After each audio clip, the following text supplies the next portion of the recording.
ఇదిగో చదవన్నమాట. రెండో వాక్యం, యెహోవా మీద పాడుడి, ఆయన నామమును స్తుతించుడి, అనుదినము ఆయన రక్షణ సువార్తను ప్రకటించుడి, అన్య జనులలో ఆయన మహిమను సమస్త జనులు ఆయన ఆశ్చర్య కార్యాలు ప్రచురించుడి. దేవునికి స్తోత్రం చేయడం గట్టిగా హల్లెలూయా. ఇప్పుడు పాడుతూ ఉన్నారు, సంతోషంతో పాడుతున్నారు. ఒకప్పుడు ఇదిగో భయపడ్డారు, కలవరపడ్డారు, దిగులు పడ్డారు. ఇప్పుడేమో దేవుని మీద క్రొత్త కీర్తన పాడుతున్నారు, ప్రభుని స్తుతిస్తున్నారు, ఆరాధిస్తున్నారు. ఈరోజు దేవుని వాక్యం వింటున్నా ప్రియ దేవుని బిడ్డ, ఏ పరిస్థితిలో ఉన్నా, ఒకవేళ ఇజ్రాయెల్ వల్లే నువ్వు కూడా కలవరపడుతూ మిక్కిలి భయపడి దిగులు పడిపోయి ఇదిగో ఇబ్బంది పడిపోయి నా పరిస్థితి ఏంటని ఏడుస్తూ దిగులు పడుతూ భయంతో ఉన్నావా?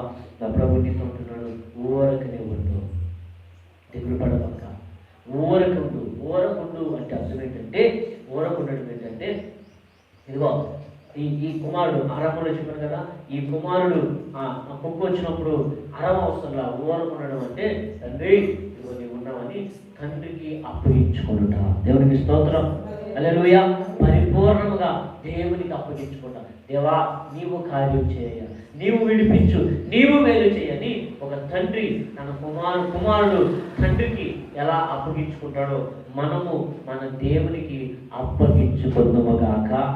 అప్పగించుకోవాలి. ఒకటి ఇదిగో చెయ్యి ఊరకుండడం అంటే ఈ చేతిని దేవునికి అప్పగించడం. అప్పగించిన తర్వాత మనం ఏం చేయాలి?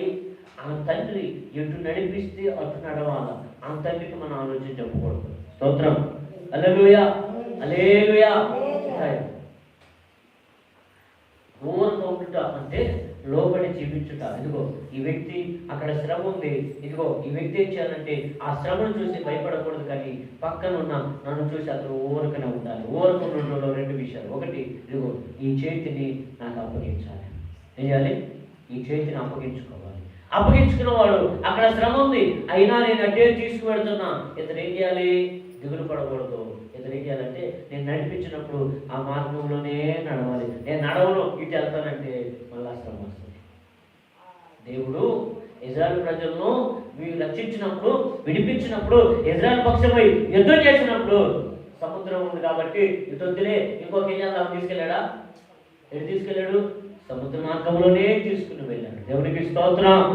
శ్రమలోనే తీసుకువెళతాడు, కష్టంలోనే తీసుకువెళతాడు. ఆయన ఏ మార్గంలో నేను నడిపించాలని, ఏ విధంగా నేను తీసుకెళ్ళాలనుకుంటాడో అలాగే తీసుకుని వెళ్తాడు. అక్కడ నువ్వు లోబడితే చాలు. విధేయత కలిగి ఆ నడిపించిన మార్గం. దేవుడు ఇజ్రాయెల్ ప్రజలకు రక్షణ ఇచ్చాడు, శత్రువును నాశనం చేశాడు, వాళ్ళ పక్షాన్ని యుద్ధం చేశాడు. ఎలాగా? ఇదిగో యుద్ధం చేసి శత్రువుని విడిపించుకో మార్గం తీసుకెళ్ళాడా? లేదు. ఆయన ఆలోచించిన ఆ సముద్ర మార్గంలోనే వెళ్ళాడు, ఆ కష్ట మార్గంలోనే తీసుకెళ్ళాడు. అయినా విడిపించాడు, రక్షణ ఇచ్చాడు, తోడైంది యుద్ధం చేసి శత్రువులు లేకుండా చేసి అక్కడికి విజయముతో నడిపించాడు. దేవునికి స్తోత్రం, దేవునికి స్తోత్రం. ఉండడం అంటే ఒకటి ఆయనకు అప్పగించుకోవాలి. అప్పగించుకుని నీవు ఆయన ఎలా నడిపిస్తే అలా నడుచుకుందువుగాక. హల్లెలూయా. ఏ మార్గం నడిపిస్తాడు, ఎలా నడిపిస్తాడు? అది శ్రమ కావచ్చు, కష్టం కావచ్చు, నిందలు కావచ్చు, అవమానం కావచ్చు, సముద్రములు కావచ్చు, శ్రమలే కావచ్చు, ఇరికే కావచ్చు, ఇబ్బందులే కావచ్చు, అవసరమైతే మరణ పరిస్థితులే కావచ్చు. ఆయనకు అప్పగించుకున్న వ్యక్తి అయితే ఆయన నడిపించడం అనుకున్నాడు. నువ్వు అలా నడవగలిగితే నా ప్రభు నిన్ను విడిచిపెడతాడా? విడిచిపెట్టడు. అలాగదే మార్గం నడుచుకుంటూ వెళ్ళాడు. మోషేని దేవుడు విడిచిపెట్టాడా? మోషేని బట్టి ఇజ్రాయెల్ ప్రజలు విడిచిపెట్టాడా? విడిచిపెట్టాడు. ఆయన నడిపించిన మార్గం నడవగలిగితే ఆయన విడిచిపెట్టాలి. అంటాడు కదా, యాకోబు యొక్క దేవుడు మనకి ఆశ్రయుడు.